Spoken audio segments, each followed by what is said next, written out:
न पाणी पड़े दाड़े में पाणी पड़ रो पाणी पड़े दाड़े में पाणी पड़ रो कौन थी मतलब तुम समझ जाओ कहीं चाल रो कहीं न अपन गोर भाई ऊँजो जो खेतारी है जो कहीं पेड़ में लेते घणो कहीं नुकसान वेगो तो शेरो घणो कहीं नुकसान वेगो अपन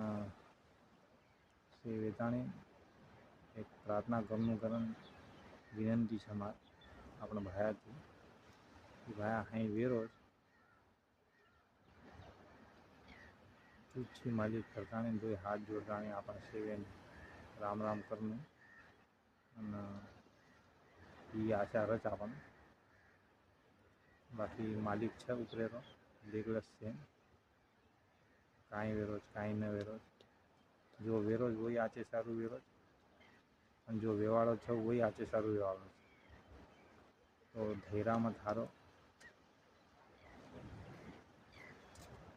धैर्य मत